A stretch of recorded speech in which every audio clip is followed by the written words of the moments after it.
Good evening, friends, and welcome to another edition of Crime Time with DutyRon and Ed Wallace. We are retired New York City police detectives, and if you like all things true crime related from the police detective's perspective, hit that subscribe button, hit that notification bell so you'll get all things DutyRon and this guy over here. I'm poking him. It's Ed Wallace. And we go live or upload another video. And tonight, I mean, listen, if you suffer from PTSD or are sensitive to these grueling, gruesome cases, this is a doozy. Shanda Vander Ark stands accused of murder of her son, malnutrition, torture. This is a shocking case. And if you're not ready for this, I suggest you take a bow out on this one. Ed, we've seen a lot of gruesome scenes and a lot of gruesome cases in our years, but this one takes the cake. I tell you, right, 100%. I mean, I've seen everything from dismemberments to torture, set on fire alive, you name it, I've seen it. But this one triggered me. This one triggered me knowing what a mother did to their own 15-year-old son. Okay, yeah, it was tortured, treated like a dog and put in a closet. And I mean, the malnutrition, not fed, ice baths, the whole 9 yards. Oh my God. Yeah, and she was directing her 20-year-old son to do this to his own brother. And the crazy part about it is it went on for months and months and months, and nobody saw anything, nobody said anything. And that's the part that I have a hard time understanding. But she stands charged with murder. It reads open murder in the state of Michigan, first-degree child abuse, and also the son, Paul, is working out. He worked out a deal with the prosecutor to testify for the prosecution, and he's still facing child abuse in the first degree, which is punishable by life in prison. You know what I learned today, too, by watching the case, is that there's a judgment against her. She should not have had him. Yeah. The judge in the previous custody case with her ex-husband, who was the one that said, hey, you got to take this, our son, he's driving me nuts. Yeah. But by court order, she was not supposed to have this kid. Okay. And, you know, I mean, the system failed everybody. For our friends in Michigan, it's in Muskegon County. And I believe that's like northwest Michigan. But let's play a little bit. This is from the beginning. So this is going to set up, because in this piece that I play for you guys, Ed and I play for you, you're going to see the prosecutor in there, DJ Hilson, who's doing a heck of a job from what I see from day one and day two, and the defense attorney, Fred Johnson. We're going to see both of them here a year ago before this trial started. And we're going to hear about this case. We're going to hear a little bit about it, but we're going to go over day one, which consisted of a detective and a lieutenant reading out the text messages from Chandra to her son. Her 20-year-old son. Yeah, her 20-year-old son. Chandra was giving him directions, play by play, blow by blow. We hear it in these text messages, and the police lieutenant and a female detective, they both read it out. I don't think I've ever seen that before, but it got the point across, and it was powerful. The delivery was powerful. As a matter of fact, during the course of that on day one, Chandra, I don't know if she faked it, but she had an anxiety attack and stopped the whole proceeding when they were reading out the messages that she typed. But this is definitely trigger warning. Let's play this. This is from early on in this case. So this is going to give you an overview, and we're going to hear from the defense and also the prosecutor first. A horrific accusation of child abuse out of Muskegon County. A mother charged with the torture and murder of her son. News 8's Byron Tollefson has been following this case all night, and he joins us with the disturbing details. That's right, Brian. The Muskegon County prosecutor has handled plenty of these cases, but he says this is one of the most shocking. I've been at this job for over 20 years, and you know, the things that walk through this door on a day in and day out basis are horrific and traumatic. But I can safely say that within my career, this is probably one of the more sadistic and tragic events that I've ever seen and witnessed and been a part of. And it's sad. Disturbing new details out of Muskegon County tonight of a mother charged with murder in the death of her teenage son. 15-year-old Timothy Ferguson, a boy with special needs, was found dead in his Norton Shores home. A medical examiner found that he died from malnutrition and hypothermia. His mother, 43-year-old Shanda Vander Ark, appeared in court for the first time this afternoon on murder and child abuse charges. As prosecutors argued for the judge to deny her bond, they read the disturbing allegations. In the denial of food to the child, feeding the child nothing but bread and bread soaked in hot sauce, pouring hot sauce down the child's throat, and placing the child in an ice bath, which we believe will be the explanation ultimately for why the child had suffered hypothermia, and that most notably happened the day before the child passed away. The judge ultimately denied her bond, leaving Vander Ark in a Muskegon County jail tonight. This court has grave concerns, not only about the safety and well-being of the community, but also regarding the ability of the defendant to flee. The county public defender, Fred Johnson, says that while these allegations are horrific, she should have been released. She has no criminal history. She has no place else to go. She has family here in the community. She's not a run threat. She's not a threat to hurt anyone else. Vander Ark graduated from WMU Cooley Law School last year and was working as a clerk in Newaygo County. Johnson actually met her 2 years ago when she was a law student. The fact that I actually know her and would never have thought this of her, that added to the surprise. It's unclear why Timothy was even in his mother's care. Prosecutors say that a decade ago, Oklahoma Child Protective Services recommended terminating her parental rights. In 2012, she agreed to leave the home and not have custody of her children. Prosecutors believe that Timothy came to the Muskegon area to be with his mother in May of 2021. I can't imagine any parent treating a child like that, let alone doing it over a period of time that ultimately, allegedly, caused this young man's death. So yeah, I mean, as a parent, I can't even put into words how I feel about another parent treating a child like that. Hilson says a 7-year-old child also lived in the Norton Shores home. He is now in the custody of the Department of Health and Human Services. That department tells News 8 tonight that generally, if a court in another state has issued final orders and closed its case, this would have no knowledge of a parent moving and having a child in his or her custody. I called Timothy's biological father today. He did not want to comment. She is due back in court in about... So pretty disturbing, Ed. She was able to leave, that state and go into Michigan and get reunited with her son. Just crazy. And the story that we're hearing unfolding in court of what she did day in and day out, watching him over video surveillance, having motion detection on him, having him stand with his arms up in the air. This is really disturbing. So disturbing. Just goes to show you, any knucklehead can make a baby, but not everybody can be parents. And unfortunately for this child, he had the father and the mother were both problems. Big time. And day one, the testimony was grueling. The son, Paul, got on the stand, and I'm going to cue up just a little bit of it because it is, it's difficult to listen to, but this is from Court TV and it's 10 minutes. I'm not going to play it all.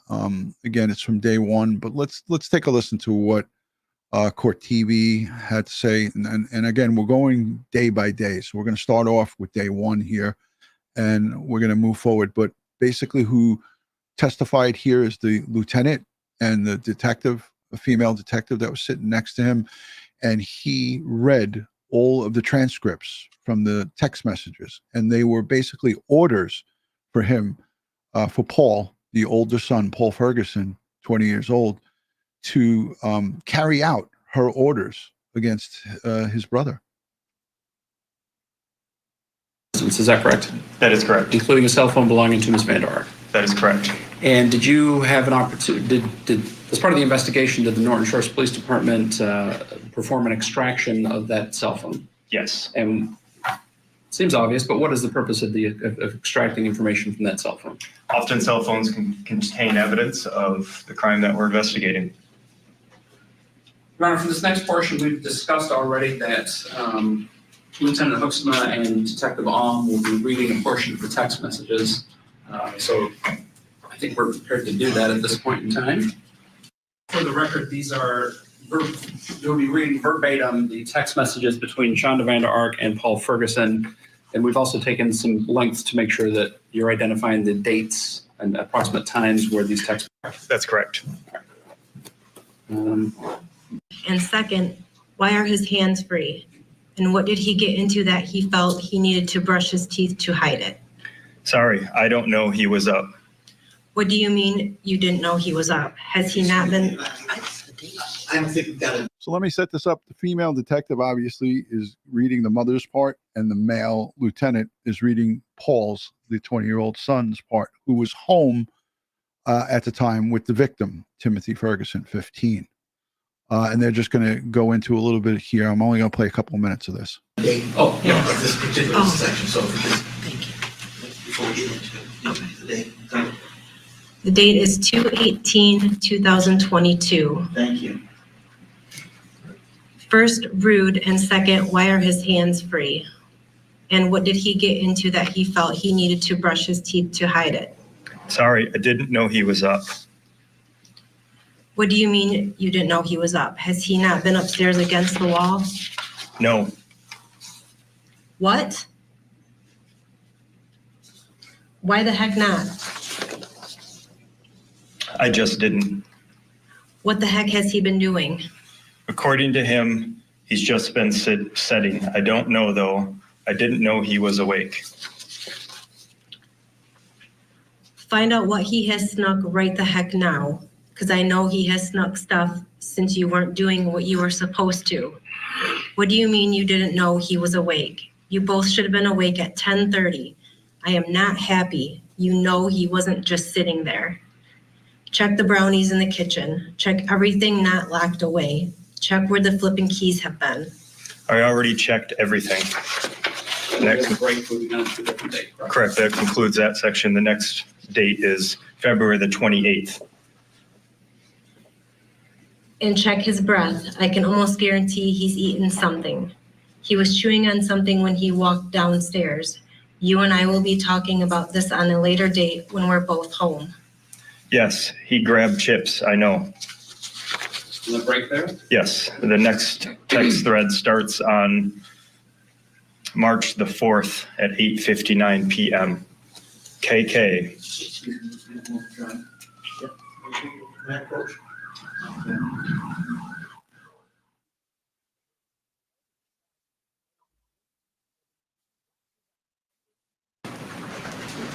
I think that's where she had that little panic attack. Ed, that's why they broke off, I believe.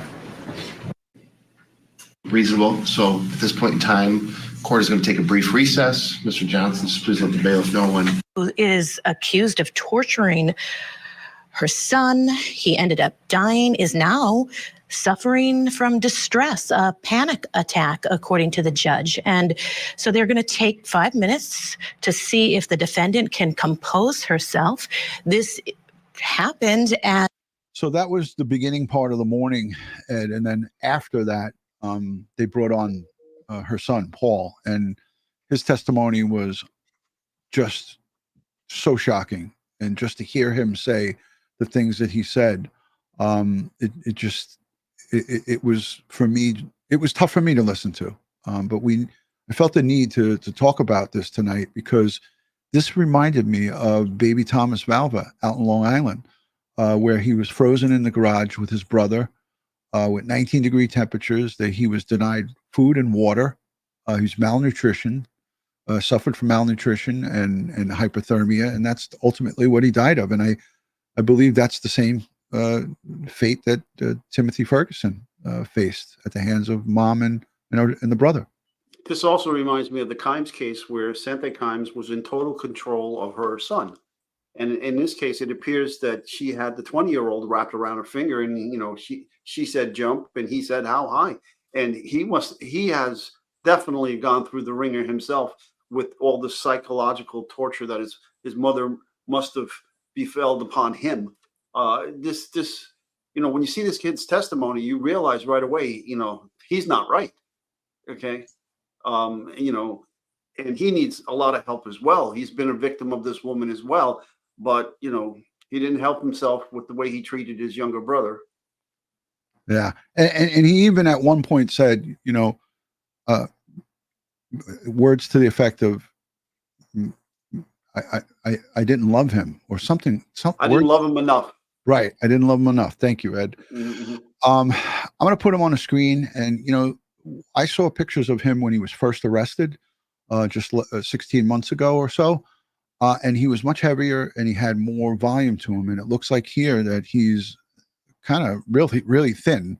You know, I know he's incarcerated and he's probably going through a lot of guilt and whatnot. But I feel bad for this kid because I'm not saying listen, what he did was horrific, right? To do that. But what I'm saying is here, I'm looking at him and it looks like she really, really broke him. And he was giving his testimony and looking at his mom. And I want you guys to pay attention to this because his mom is, if you're looking at the screen, it's him looking over to his right. If he's looking at us. So it's him looking to the right. And that's where his mom was, just to the right of the judge. So yeah, and I noticed also when he was talking and giving testimony, she was talking to her lawyer. Right. You know, and you'll see it. Yeah. I'm going to put it on the screen now. I'm not sure where this is in the because they did a lot of qualifying him, but this is Paul Ferguson, 20. He stands accused again. He brokered a deal. So it's a child abuse first degree with the prosecution. And then a prosecutor went over a little bit of the deal. He didn't go into the details, but they did cut a deal with him. Though he was at my grandparents at the time, my step grandparents. And obviously your younger brother, if you can put it that way, but your youngest brother is the one that we're not identifying by name. He was living in the house at the time that your next youngest brother, Timothy Ferguson, passed away, correct? Yes, sir. And your mother was also living in that house as well. Yes. And is she in the courtroom right now? Yes, sir. As best you can you kind of point her out or maybe say what she's wearing right now? See, so he's looking over at her. Her hair is in 2 braids. She's got, I think that's a black sweatshirt. I think that's sufficient for the record to reflect the witnesses identified the defendant. Yeah, the record reflect that. So folks, he's cuffed hands and feet. Your brother Timothy actually you can passed see away. When did Timothy come to live with you and your mother in that house? Overall physical appearance, though, when he first came to live with you? He wasn't skinny, but he wasn't extremely overweight. He had a good amount of chubbiness to him. So he's a little chubby? Yes. Obviously, as we all know, and now the jury's already seen some of the photographs that went away at some point in time. When did the food restriction on Timothy start with the locks going on the refrigerator, the freezer, and the pantry and things of that nature? When did that actually begin? Sometime in February. So he got there in January and in February it started. There's been some testimony already about Timothy going on a hunger strike around the time of Adam's stroke. To your knowledge, did Timothy ever go on a hunger strike when Adam had his stroke? No, sir. There's also a reference to him going on another hunger strike about 2 weeks before he passed. So that was the lie that she told responding police, and she tried to get him to agree to that, tell them that he was on a hunger strike, and we couldn't do anything about it. And that's why he is cooperating with the prosecution. He's telling the truth. So prosecutors are laying down his case and how he's going to use his testimony against the defendant. Away. Excuse me, did that happen? No, sir.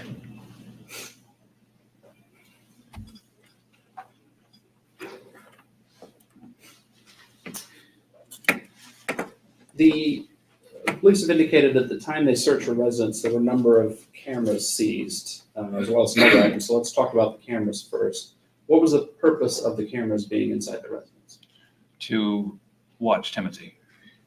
And who would be watching Timothy on those cameras? my mother, or when she couldn't, she had me do so. And how is it that you would kind of explain for the jury, if you can, how is it that you watched the cameras so you could watch what Timothy was doing? I would log into the app on my phone, and it would alert me if there was a motion movement. So you had you had your phone and you had some type of app on there that was connected to those cameras? Several, yes.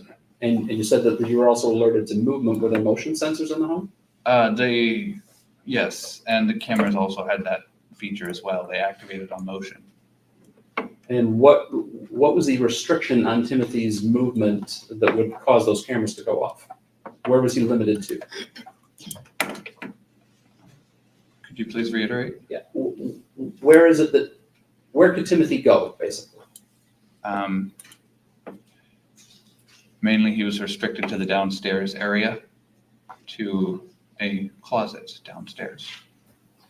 The downstairs area actually contained 2 bedrooms. One was yours. So they had a closet where he was in, and I have photos of that. It was a very small room, and it was constructed, and he was put in there, and that's basically where he lived, in a closet down in the basement.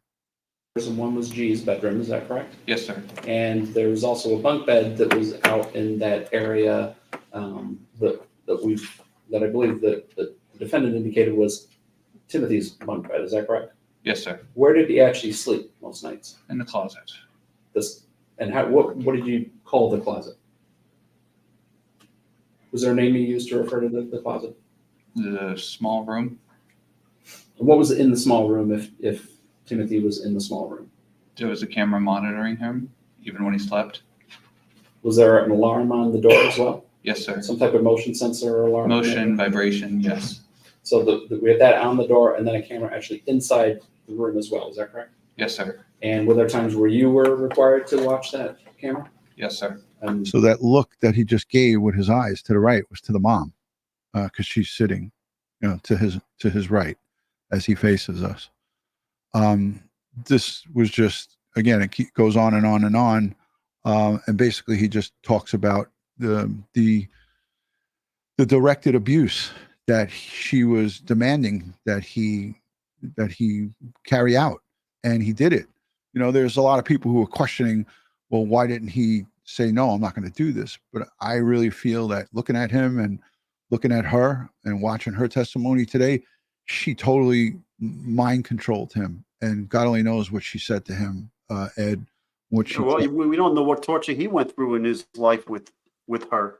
Right. I mean, she's definitely an unfit parent. She should have never had kids in the first place. They should have all been taken away from her during the divorce of her previous husband. Again, she moved from Oklahoma to Michigan, and all this stuff got lost in the shuffle. Oh, 100%, Ed. I wanted to go over quickly here the testimony from today, because really it was Paul yesterday and the detective and the lieutenant. And really, I'm going to link in the description if everybody wants to go and watch that testimony. It's long. It's 4 hours of, breaks and coming back. But day one basically was the lieutenant and the detective and Paul. And you could go and watch that. I'll link it in the description. But they had a forensic pathologist come on. And I don't know if you caught some of her testimony today, Ed, but it was pretty riveting because she described his conditions and what he passed through. I watched the whole thing, and she laid down the cause and manner of death, and it is horrific. It is horrific. And she documented the last known. I mean, this kid hasn't seen a doctor. No. Okay, since he was with his father. That was the last time he saw a doctor. Okay. And she never took him to the doctor. She never enrolled him in school. She made all kinds of excuses for not being able to take him to a doctor or enroll him in school, because the health care was under the father, and he didn't share the health care information, and she didn't have any records for the son, so she couldn't enroll him in public. Well, she couldn't enroll him or bring him to the doctor because by court order she was not supposed to have this child. All right, it's just not a stupid woman. This is a highly educated woman. Right, she graduated from undergrad school and went right to law school. And in both cases, when she graduated, she was summa cum laude in one, and she was magna cum laude in another. and she passed the bar with one of the highest scores for that bar that year when she took the bar. Okay. And she said she passed it the first time. Like she was real Yes. proud of that. Yeah. Yes. Right. Okay. You know, but you know, this is just pure evil. Pure evil. I mean, look at the lengths that she went to with the cameras, the motion sensors, locking the cupboards, locking the kitchen cabinets, locking the refrigerator, Hand and putting legs. him in a bedroom. Only allowed him an hour. I mean, 1 minute to take a, you know, if he had to urinate, and then 2 minutes if he had to defecate. Okay, in the bathroom. You know, feeding him bread or bread with hot sauce. Now, it's not just any hot sauce. They went on the internet and bought some of the hottest hot sauce you can possibly buy by the what is it, the Scoville's scale, and you know, they were torturing this kid, and he wasn't allowed to wear clothes. You know, I mean, pure evil, pure evil. Okay. I cringed when I saw this yesterday, and then when we decided to cover it today, I felt sick, you know, like sick to my stomach to cover it. But it has to be talked about because these special needs this is a young teenager, 15 years old, couldn't fend for himself, was at her mercy and at the mercy of his brother, and the brother even talks about how he chased him up and down the stairs, dangled food in front of him as he was dying. He warmed up some Hot Pocket or something, and on his last day on July 5th, and dangled that warmed up. She testified today that he ate. He got into the freezer and ate a whole bag full of chicken nuggets. Right, and she was afraid that the chicken nuggets, because it was poultry. Well, it's cooked chicken nuggets. All you have to do is warm them up. It's already fully cooked. What she should have been afraid of is the whole pack of raw bacon he got his hands on and ate that, okay, which was uncooked. And then the uncooked chopped meat that he ate as well, because she wasn't feeding him, okay? You know, if anybody forfeited their right to live, it's this woman. Absolutely, 100%. And here's one of many comments. Linda Lou says he was starving. Yes. He was emaciated. He was emaciated. He had lost over 50 pounds from the medical records the last time he was seen in Oklahoma by a doctor versus what he was weighed at the autopsy. Okay, over 50 pounds he lost. Okay, he had no body fat. You know, he had atrophy in his muscles. His organs were shrinking, and on top of all of this, they threw him in ice baths and cold baths or ice baths, depending on who you're listening to. And that's how he ended up dying. The combination of the loss of weight, the inability to fight off the cold temperatures of that cold water. So hypothermia set in, and, you know, clear case of homicide. Brutal. Let's say hello to some of the people in the chat. Joey Brooklyn's here. Sean B, our great friend, Miss Donna Marie. Our mods are fantastic. Legal Minded Friends, Karen, Pierre, Joyful Journey. Thank you for being in here. Thank you everyone for hanging in there. Great Dane, Mom, Joey Brooklyn, Florida Pete. Guys doing great jobs on YouTube. Everyone should go over and check out all their channels. I know that Karen, Legal Minded Friends, close to 1,000 subscribers. If you're not subscribed, go over and subscribe to her channel and push her over that 1,000 subscriber mark, or she may have been already got over that mark. Lieutenant Pete Pranzo, Blondie, Mystique, a whole bunch of great people. Wendy Kraft, thank you for hanging in there with us. Let's play this medical examiner, and Ed, I'll go to you for some of your commentary after we listen to what she has to say. Now, I don't know where I have this queued up, so let me take a listen to, because there was a lot about her education, so I pushed it forward a bit. And do you get a lot of cases where a person has died as a result of emaciation or starvation? Mr. Roberts? I think it goes to the issue as to whether or not, the question here is whether Ms. Vander Ark was responsible for the death of the child, and whether or not it's unusual for a person to have been essentially starved to death. And I think this medical examiner is certainly qualified to testify about whether or not there have been other cases, other similar cases that have resulted in starvation. Your Honor, I would concede that she's qualified to testify to that effect. However, our argument is its relevance to this matter. What relevance does it have? How often this happens in the state of Michigan or the United States or in the world for that matter? A hypo, meaning low temperature, in the lining of the stomach. Relevance to this matter. Of normal adults his age, I think asking her how many other cases like this she's seen is not relevant to this particular case. I am going to sustain the objection. Thank you. So we talked about the height and the weight, and you said that part of the analysis also involves a internal examination of the organs. Is that correct? Yes. And specifically as it relates to your internal examination, did that examination, combined with the overall examination, reveal any other contributing factors to Timothy Ferguson's death? Well, at the time of autopsy, one of the findings we had were that the lining of the stomach had what we call Wisniewski spots. These are dark brown spots that are in the lining of the stomach. All right, and they're a little bit unusual. They're very well demarcated, dark brown, almost black spots scattered over the inside of the stomach. And at the time of the autopsy, I certainly took note of it. These are seen on occasion. Most commonly, they're seen in individuals whose body temperature is very low, who have hypothermia, hypo meaning low temperature. And they can also be seen in somebody who's diabetic and goes into diabetic ketoacidosis. Those are by far the two most common scenarios that we see this. So I noted it at that time, and that was a significant finding. The other organs, like I said, had changes you'd expect from extreme emaciation. Some organs, the organs tend to get much smaller as well as the body. But the hypothermia, the findings in the stomach were significant. And then later I learned that there were reported prolonged ice baths. And I believe that was those were truly hypothermic type Wisniewski spots. And in what way would those have been a contributing factor, if any, to the death of Timothy Ferguson? Well, the spots themselves are not the contributing factor. It's an indicator that there was hypothermia. It supports that finding that was present at the time.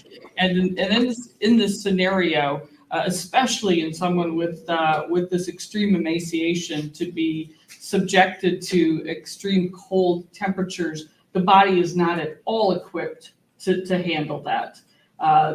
Typically, the body, someone can shiver and that will help raise their body temperature. We have a lot of mechanisms within our own body to try and keep us warm. And eventually you have to, when somebody does die of hypothermia, there's typically, or if that's a major contributing factor, there's some reason why they didn't extricate themselves from the cold and go put on blankets and get warm.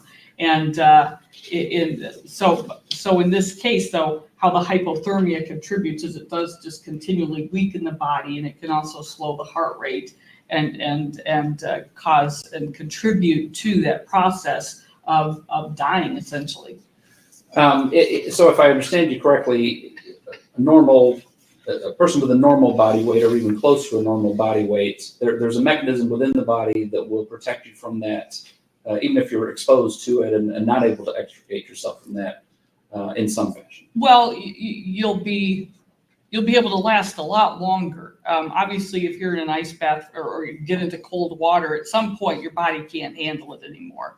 But in someone with extreme emaciation, it's their capacity to overcome that would be markedly diminished. And what is the reason for that? Well, because the body itself, the mechanisms that it can use, the use of fat as an insulation, the ability to be strong enough to shiver. There's other things that are going on with different hormones in the body from the adrenal glands and from the thyroid gland to help warm the body as well and to increase your metabolic rate so that you're generating more heat. But with all of those systems really in very poor condition because of starvation, malnourishment, they're not responding adequately as I believe it was. I have a copy of it here. If you need to, but approximately. Okay, it was about 2019, and yeah. And so basically, she just, goes over the medical terms of what was the cause and manner of death. We know it was hypothermia and also Malnutrition and malnutrition. emaciation. So she was going over there just at the end there. She had the medical records from the last time it was seen in 2019. Okay. It's just, I'm sorry. I am so pissed off about this, and this woman and what she did and these, the torture, the whole 9 yards. Again, Crazy. she's going to get convicted. There's no way she's going to walk on this. This is going to be a ground ball for the prosecution. The defense is just pulling at straws. But, someone asked in the chat, how is her son found? And he was discovered in the morning because the mom, according to her, suffers from many ailments. And one of them is she can't sleep at night. So she's up all night and she's playing that game that she only got an hour of sleep. And her son, Paul, discovered that he was not responsive, and he spent 18. Go ahead. No. She had ordered Paul to give him an ice bath punishment, right? Right. And then while she was at work, and so he was in that ice bath for hours. Okay. Yeah. Then she comes home from work. Doesn't even look in on the 15-year-old who's in the ice bath. She now has to take Paul to work because he worked at an Applebee's. And his bicycle, his motorized bike had a flat tire. So he had to wait for her to come home. And then she takes him to work and comes back and then finds him unresponsive in the bathtub and starts texting Paul. And then goes get Paul, come back, and, they delay calling for 911. They dry him off and throw some clothes on him that didn't fit him because the pants were Paul's and he had to put Paul's belt on and put a hoodie on him. Doctored up the crime scene. The whole thing's just horrific. I just want to see her get her justice. I mean, the only true justice that she deserves. Yeah. 100%. Nick Ren's in the chat. I want to say hello to him. We're going to be doing Forensic Friday tomorrow night, 8:00, same time. So we're going to be back-to-back shows. So Nick, I believe, is going to join us on Forensic Friday tomorrow night, and we're going to do a lot of coverage of underwater evidence and fingerprints. Remember, we wanted to talk about that on our last show. So we got a lot to show you tomorrow night on Forensic Friday. So it'll be it would be a really interesting show. But I wanted to, as much as I don't want to, I wanted to go to her testimony from today, this evil mom. And I want you guys to see how arrogant she is and how... Wait, look, before you do this, before you play this, I mean, she's claiming to have all these diseases, but yet we have no doctor's records or of any of her doctors where she's ever been officially diagnosed with these things. Right. Okay. And her son, her son was allegedly diagnosed with, all adult attention deficit disorder, hyperactivity, and all this stuff. But, the last medication that he had for all that was when he was in Oklahoma, because she never got him any meds for the entire time that she had him in her control. Yeah.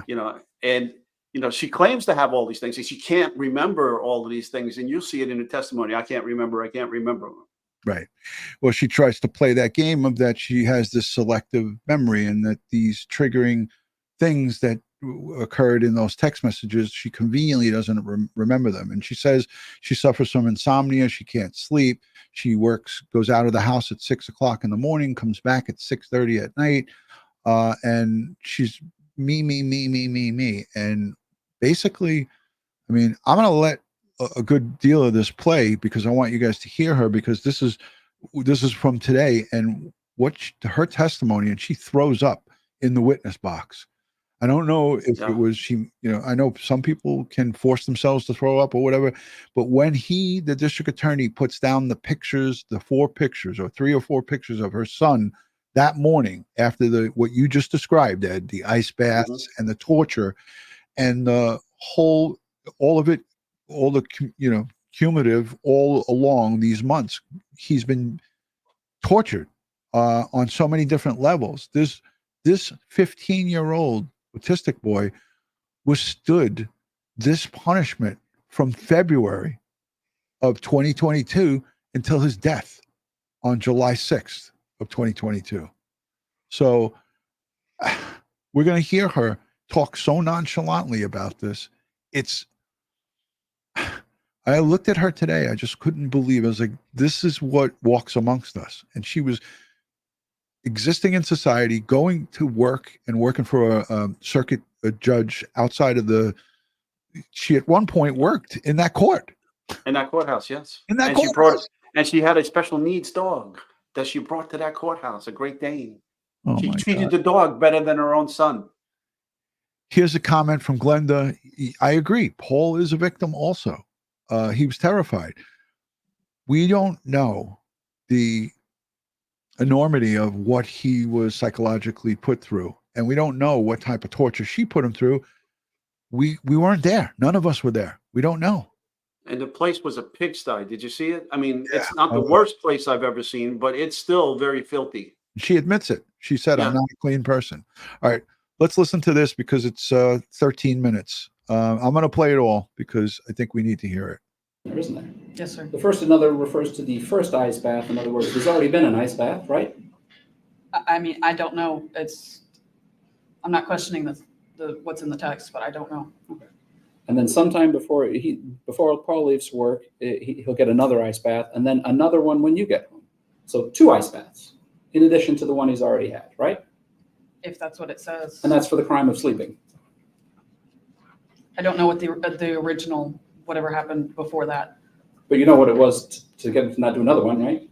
Yes, sir. Let him know that That's if he what it tries says. to sleep at all. This is her, That's what it guys. says, Yes, yes, sir. this is Shanda.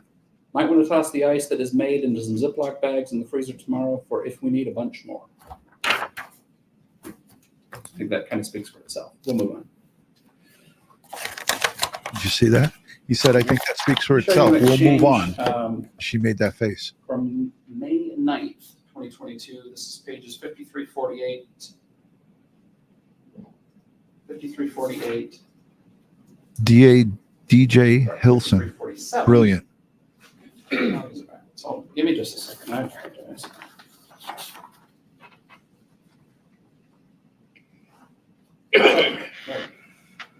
Got his jailhouse pigtails. 40. Yeah. This is from May 9th. I don't think you need to read the You can top tell she's one. sleeping on them because they're all Okay, messed here up. it comes. Here it comes.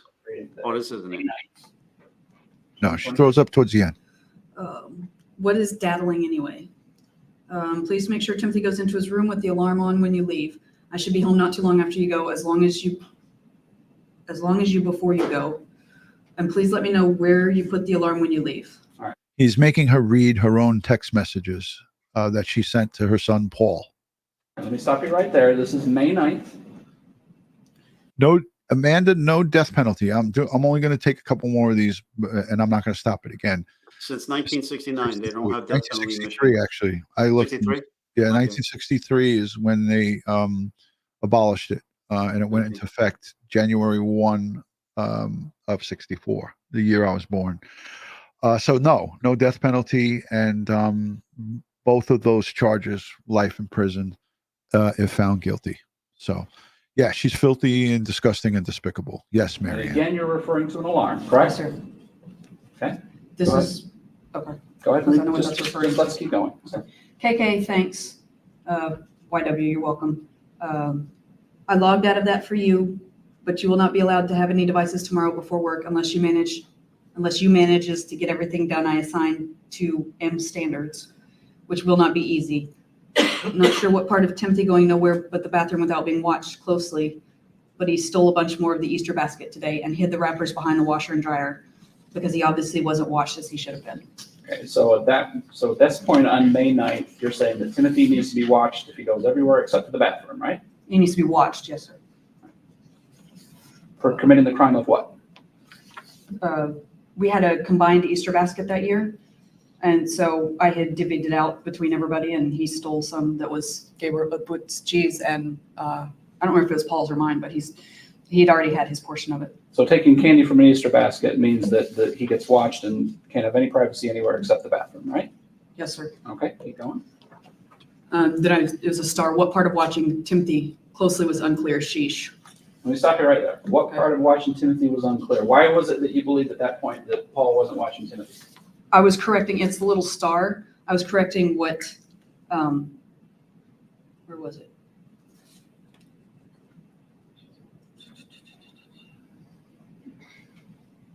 Usually if I use the star like that, it was for, to correct something that Siri messed up or something I messed up. I don't know, I'm not sure. I've only got these messages, I'm not sure. Okay, but the part that you read there said what again? What part of watching Timothy closely was unclear? Sheesh. Okay, so you were upset at that point that Paul wasn't watching Timothy closely enough, correct? Yes, sir. And the only way you would know that Paul wasn't watching Timothy closely enough is if you were also watching Timothy closely enough, correct? I don't know at that point. I don't know if somehow I found out about the Easter basket. Hold on. Okay, yeah, we must have been at a baseball game. It was 6:20 p.m., 6:43 p.m. So yeah, I must have been watching him from. So you're at a baseball game for G and you're watching Timothy and yes. Paul to make sure Paul's watching Timothy closely enough. Correct? Yes, sir. Yes, sir. Do you remember all this text exchange? No, sir, I don't. You don't remember this at all? No. Okay, go ahead. Keep reading. Okay. Okay, there's no way that was today, Mama. Don't blame me. He That's literally. Paul, right? Yes. I didn't cut you off, but that's Paul, right? Yes, sir. Okay. He literally never had the opportunity to steal anything. I made sure of that. The response to that is? When he was putting clothes on my bed, he did actually. And watch, it's ye tone with me. Should have been the, not ye. Right. Um, So you knew that Timothy had done something when he was putting clothes away? yes, right? sir. And the only way you would know that is by monitoring the cameras, right? Yes, sir. I never gave him permission to even set foot in your room. I swear he must have done it when I went to the bathroom. Okay, keep going. He's trying to get me in trouble here, This Mama. is all Paul, right? Yeah, this is Paul. Okay. And I told him to go to his room when I did. I brought him downstairs with me so his sneaky butt escaped. I watched him go into his room. And what's your response there? I said he said he never asked, but I've mentioned before you need to take him downstairs when you go to the bathroom so he can't escape. All right, Yes. Let me just, I think we can stop there.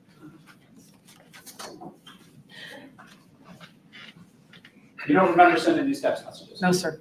No memory from this time period? No, sir. Because of all the blackouts, all the tunnel vision, all the PTSD, right? Yes, sir. Okay. Bullshit. He said, never asked, but I've mentioned before, you need to take him down. Huh? What did you say, Ed? Bullshit. Bathroom so he can't escape. That was what you said, though, right? Yes, sir. You actually used the phrase escape in relation to your 15-year-old child, Apparently, yes, sir. as if he was some prisoner. See how she dismissed that? Yeah, No, sir. apparently, yes, sir. Well, who else needs to escape but a prisoner? I'll withdraw that. May 9th, right? Ed, what do you think of that comment on the screen right there? Marianne Knapp. Yeah. We know. Would be the first time that the jailhouse justice occurs. Yeah, where female prisoners do not like other prisoners who harm children. And male prisoners goes the same way. She's going to have a hard time in jail and then in prison when she gets sent upstate. Big time. And I wouldn't shed a tear over that. This woman is a piece of human garbage. Yeah, that's what it said. You don't remember that at all? No, sir. When was Mother's Day 2022? I don't remember, honestly. If I told you it was May 8th, would you have reason to doubt that? No, sir, not at all. I believe you. Mr. Johnson was asking you, and you were very eager to tell him about something that you remembered happening on sometime just after Mother's Day, right? Correct. So Timothy got on a scale and weighed 108 pounds. 104. 104 pounds. I'm glad you corrected me. Look at that. He said 108, and she's so freaking cocky. 104. So she can remember that, but she can't remember all the other stuff. Yeah. The text messages of her directing her son Paul, 20 years old, to carry out the punishment, this corporal punishment. This is sickening. Wrote it down as 104 pounds, right? It's amazing your memory is that good that you can remember what your son weighed sometime after May 8th, but you can't remember talking about having him escape. Would you care to explain that to the jury? Yes, sir. That happened with the PTSD, with everything else that was going on. I would, especially when I got stressed, it would, the tunnel vision and, I mean, I can't, for lack of a better term, blacking out. Pretty much any time my stress level went up, and it wasn't up that day that we did the weighed the dog. So you can't remember all of these text messages about the ice baths and the hot sauce and the zip ties and the handcuffs, but you remember over 18 months ago that your son weighed 108 pounds sometime after Mother's Day of 2022, correct? 104, yes. Sir. 104. She corrects him again. Well, You got it down. You're right. And so did you. He made a comment that just things like that will stick out to me sometimes. And when he couldn't pick the dog up, bear in mind this is a service dog in training, so he's used to getting commands. And Timothy, Imagine that. She trains service dogs. That was one of her jobs. And she was proud to talk about that. But listen to what she says here about how she figured out his weight. I remember he put his hands on his hips and looked at Sharma and said, "Next time you get to pick me up." And the dog tilted his head like, "I don't understand that command." And that struck me. It sticks in my head. I don't know why, but that sticks in my head. What day was it? I don't know what day of the week it was, sir. It was during the week. How long after Mother's Day was it then? I don't remember, sir. He tried I know to get her. the reason I know it was after Mother's Day is because Mom, my mother-in-law, for probably the last 4 or 5 years, as a Mother's Day gift, has given me cherry tomato plants and then miniature cucumber plants, and I keep them in like plant bags. I normally have a black thumb, I admit it, but I've managed to keep these alive pretty well. And I had just when I came upstairs to Unlike her son. I had just gone downstairs and checked on my plants. So the plants were outside then. So I know it was after Mother's Day. I just don't know when. Plants never missed a feeding, then, did they?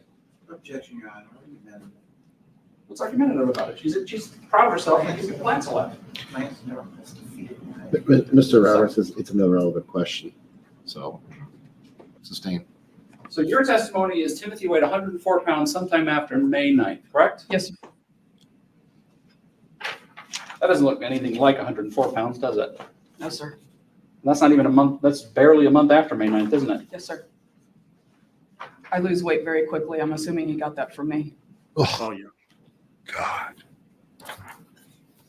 Oh, hell And again, the response to this was give him bread, right? If that's what the text message says, yes, sir. Mr. Johnson asked you about the some text messages back and forth between you and Paul during the ice bath, the last day, the day before Timothy dies. And you were observing that ice bath from work, right? I glanced in on it. I wasn't observing the whole time. I couldn't. You weren't observing the entire time? Not the entire time. I glanced in on it. Whenever you'd send a text message, you were also looking at the camera, weren't you? No, I wanted Paul to think I was. And Mr. Johnson asked you if you remember the text about, honestly, tell me if you think this is all fake. Remember that? Did you notice her hands were shaking at some points? Yeah. Mm-hmm.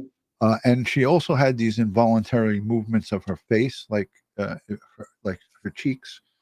I was watching a lot of her, the body language. I'm going to talk with Dr. G Explains and ask him to, do a little once over on her. That would be an interesting show for us. Absolutely. Absolutely. Vaguely. You vaguely remember that text? Yes, sir. So you can remember the text where it tries to provide you with a defense to this, but you can't remember any of the horrible things that you did to Timothy. Is that your testimony here today? I don't have any control over what I can remember and what I don't, sir. You recall Paul's testimony yesterday about what he did in response to that photograph that he sent you and about saying we really need to feed him, Mama? I think we actually need to feed him, I believe is the actual text. Yes, sir. I remember his testimony. And what was his testimony? That he gave him peanut butter and jelly sandwiches, and I guess he cooked him some eggs. That was the first time you heard about that, wasn't it? Yes, sir. And that was not his instructions, was it? No, sir, but that was fine. I had no problem with that. Well, why didn't you just tell him to make him some eggs in the first place then? Because I didn't think of it. I was in the middle of something. I think we actually need to start feeding him, and the only thing you can come up with, instead of Paul thinking to give him scrambled eggs, is give him some bread. That's all you could think of. I don't know. I was in the middle of something. I wouldn't have thought of eggs anyway, not in the middle of the day. You said that you would, the punishments, and I guess this 3 o'clock in the morning one about not letting him sleep or he gets an ice bath, so he's got to be awake at 3 o'clock in the morning. You said that was because he would keep you guys up in the middle of the night or wake you up in the middle of the night? Yes, yes, sir. Can you, and again, you did really well on the logic and reasoning portion of the LSAT exam. Can you explain the reasoning behind keeping somebody awake when they're keeping you awake? To show them how it feels. But they're already awake, aren't they? It made sense to me, sir. That's now that you ask it, but it doesn't seem to make sense, but it made sense to me at the time. You didn't actually mean that as punishment. That was just out of spite. You were just angry with Timothy for keeping you awake, weren't you? No, it was meant as a punishment, sir. But it's also a punishment for yourself because you have to stay awake as well, don't you? I don't sleep much anyway. But yes, sir. Or Paul has to stay awake, right? Yes, sir. Paul's an insomniac as well. You testified that you gave Timothy a warm bath the night before he passed away, that last night, July 5th. Do you recall that? Yes, sir. That was the first time you've told anybody connected to this case that you'd done that, isn't it? Yes, sir. You never told the police officers you did that, did you? No, sir. I imagine a warm bath sounds just like, it's just what it sounds like, right? You got him, you took him to the bath, you grew a warm bath for him, and you put him in the bathtub, right? Yes, sir.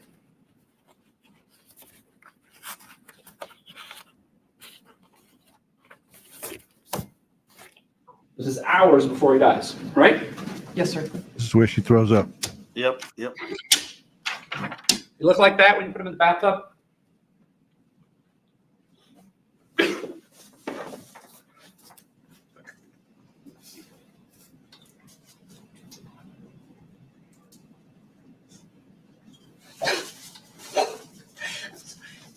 I'm sorry.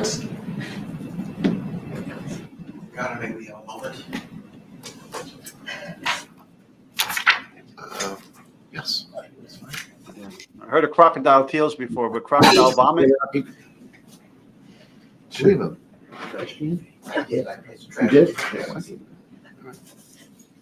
did? So that was her attorney asking her if she was okay. Do you need something more to drink? Unbelievable. Just unbelievable. The pictures are horrific. The kid looks like a victim from Auschwitz. Okay. Those horrific photos we saw after the end of World War II when those camps were liberated. Skin and bones.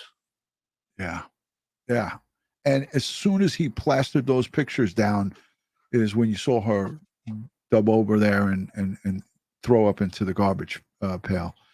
But again, we could all argue that that's just all of her part of her show, you know, her fake panic attack, perhaps her now trying to show emotion. What good is this going to do for her? This is all part of her little sick game that's in her mind. She's still playing a game. This is her own flesh and blood. She carried this boy for 9 months. How does a mother do this? Well, you know, what could drive a woman to do this to their own child? Yeah. Is there a hatred here? I just don't get it. Just don't get it. And you torture them and you watch them wither away. And it's like a voyeur. I mean, the whole house was set up for voyeurism, if you think about it. She had cameras everywhere. Yeah. There was no privacy. Okay. Nothing. Total evil. Nothing. Well, tomorrow's going to be day 3, and she's going to return back to the stand. Again, if I wasn't working full time, I would probably live stream the trial because a lot of people wanted to watch it live. I don't know how long this is going to go on, this trial, but I don't anticipate. This is pretty, there's not much for them to go on here. The defense is got an uphill battle to defend her. And I know that in the beginning, we watched him on day 1 talk about her conditions of her blacking out and not remembering some of the key parts of what took place here and led up to Timothy's murder. And no jury's going to buy this. So I think this should be pretty quick. Yeah.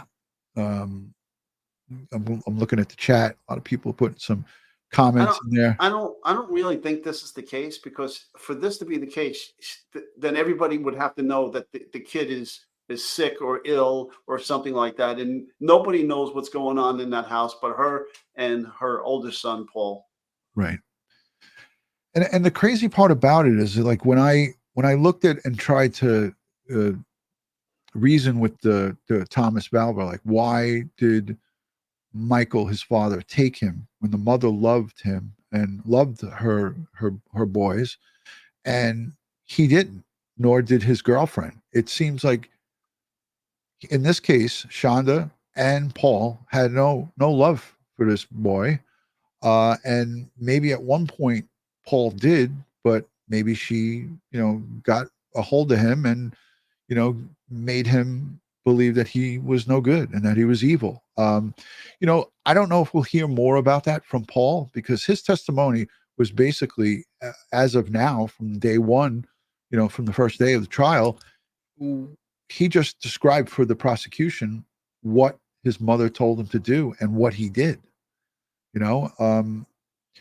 didn't talk about any abuse that he went through with her over the course of time. He's 20 years old, so we didn't hear anything about that. So I believe he's damaged goods as well, Twilight, but we don't know. We're just speculating on that. We don't have any concrete proof. We didn't hear anything about it. Ed, Well, let's. the actions speak for themselves, Ryan. I mean, you don't have to be, a medical professional here to understand that this kid, he didn't have that on and off, right and wrong switch, because everything he was doing was wrong, but he was doing it at the behest of his mother. Okay, so the only way something like that occurs is years and years of abuse and mind manipulation. Right, and he. Like when I'm going to put him back on. When I looked at him here on Court TV, I mean, he looked broken. And again, we could say, how old are you now? We could say to ourselves, he's been in jail for a while, since July of 2022. And, but when I saw the picture of his booking, and I can't find it, I was just trying to find it. He was a lot heavier than this. Not that he was fat, but he definitely looked a lot more full. Here he just looks very skinny. But in this testimony here, he talks about, what he did, and it's tough to listen to. It's really tough to listen to. And I saw people during the live chat when this was going on with Court TV and the various outlets that were covering it, is everybody was saying, why didn't he stop it? Why didn't he not refuse? Why did he not say to his mother, I refuse to do this? So there has to be more to it. But Definitely. But you can tell though, during her testimony, she favored the youngest child, G. Oh yeah. Yeah. My little man. She called him my little man, my little man. They were actually asking her not to use his name, and she used it early on, and then she stopped, and then they wanted her to refer to him as either G or little G. So that was at the request of the judge and the district attorney, for her not to use his full name because of his age. But she did slip up in the beginning, and so did he. He did it once. No, Paul hasn't been through the courts yet. His case is coming up after this. Mm-hmm. Right, but he's already made a deal with the prosecutor based on his testimony and everything. Where he won't spend the rest of his life upon conviction of the child abuse first degree. And the prosecutor says it before he puts him on the stand. Yeah, he actually says, we worked out a deal with him, and he just didn't, go into the specifics of that deal, but basically. He actually questioned him on the deal. He said, "Isn't it true that you're here because we made an agreement and blah blah blah blah blah." So, absolutely. I mean, I tell you, this case triggers me like Yeah, it's bad. It's a bad one. Tomorrow night, 8:00 with Nick Wren and Ed Wallace. It's going to be an underwater extravaganza, evidence collection. I'm just going to be there for the show. I'm going to let Ed and Nick take over and give you guys an education on underwater forensics, and I just can't wait to learn. Tomorrow night, 8:00, 8 p.m. Eastern. I'll schedule it. during the day tomorrow, so you guys will have ample time to go over there and hit the notification. But I want you to know too, and I'm going to put me and Ed up close. Sunday, Ed and I are having our Christmas party, and it's a one-man show. It's just me and Ed. We're going to some special place, an undisclosed location. It's a one-man show, meaning me showing up to see you. Yes, two. Thank you, Ed. Two. Hold on a second. Pardon my French, but you're an asshole. But you're right. It's going to be the two of us. But we're going to go live from this location towards the end, like we did last year. Remember that, Ed? Yes, sir. So, we'll have a little Christmas joy for you guys. We're talking about these tough cases and stuff like that. So Sunday, somewhere in the middle part of the day, midday on Sunday, we're going to go live remote from the location, and we'll show you around, and we'll spread a little Christmas cheer. And again, this case tonight, I felt it was important to talk about it because it's just a prime example of how much evil is out there and how it walks amongst us. And the neighbors in this community are all, again, shocked because they didn't realize that this was going on. And early on, there was interviews with neighbors, and they were like, we have a quiet, small little town here. And this is just unbelievable that this happened, Oh God! It could happen. Another thing too about the Easter candy. Easter. We're celebrating Jesus giving His life for us, and this is what you do. And this is what you do. This is how you celebrate that. Yeah. Okay. Norton Shores, Michigan. Again, in that county, in Muskegon County, just seemed like a real quiet suburban neighborhood. Nothing, just tree-lined streets, grass, front yards, nice homes. And this is just an example of that. This can happen anywhere. So if you see something, say something. If something doesn't seem right, you have to report this kind of stuff. And I know that the kid was never out and never saw anybody. Did you catch on to Ed that she said, "Oh, I stopped and talked to a couple of kids that were playing basketball down the street and asked them if my son Timothy could come out and play with them, and they said yes. But when I asked him, he didn't want to go." Do you think that really happened? That was just not at all. Because later on, she testifies that he wanted to play baseball, and she said, and with her sarcastic mouth, "Man, you don't have this. You don't have the what did she say? Not that she the skill sets, but you don't have the motor coordination. The coordination right. to play baseball. So that's just total horseshit." Such bullshit. Miss Donna Marie, thank you for the happy holidays to everybody. Let me just go to the some of the starred messages. And Jeff says, this was earlier in the show, he's a member for 8 months, him and his wife Eileen. Again, he told me today he's got a spot for us over there in Wyoming, Ed. We can go out there and chill out anytime we want. Santa wanted to bless all the little ones who've been abused and abandoned. Today, I held several special needs children who have no one. He dresses up and plays Santa, and goes into, I think it was a shopping mall. I'm trying to look at the picture and pull up the picture he sent me. It's a great picture. Hold on, let me see if I can find it. Oh, here it is. Got it. Let me go full screen with Santa. This is our friend Jeff. Let me make sure his number's not showing. Okay, it's not. There he is. Way to go, Jeff. So good stuff. It's a good one. There's another one. These are all great pictures. He sent me a bunch of them. So he's out there spreading Christmas joy. Yeah. Nice. The season of giving. That's outside his house. A couple of horses. He's trying to entice us to come on over there, Ed. But there, yeah. Jeff, thank you for sharing that with us, and thank you for spreading the Christmas joy. Here's a super. Jamie, thank you for becoming a member. We appreciate you. Super chat from Jamie as well. It's Mystique. Thank you for the super chat. She says, "Thank you for covering this case. It must be heard." Yeah, some of these cases, not very popular because people don't like to hear about this stuff. but it's important that we talk about these things. Glenda Popsel says she's a member 19 months. She says, I feel Paul is a victim also. He was terrified. Yeah, he didn't look. I believe so. I believe so. Yeah. Barbara George, member for 9 months. Thank you, DutyRon and Ed, for terrific insights. Miss Donna Marie, happy holidays to everybody. And Kitty KU, Ron and Ed, thank you. Love your chat, friends. Love you guys. Everybody in the chat is great. You guys are awesome, and we appreciate you being here. If you're not yet subscribed, hit the subscribe button and give us a thumbs up. Share it out onto your social media platforms. You know, the YouTube demonetizes all of this stuff, and for us, it doesn't matter. You got to get the word out. Tomorrow night, I'm going to talk also after we do the Forensic Friday, towards the back end of it.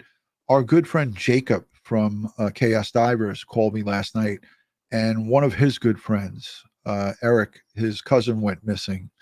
And I want to talk a little bit about that because they're out there searching for the missing on a regular basis. And now the script is flipped on them.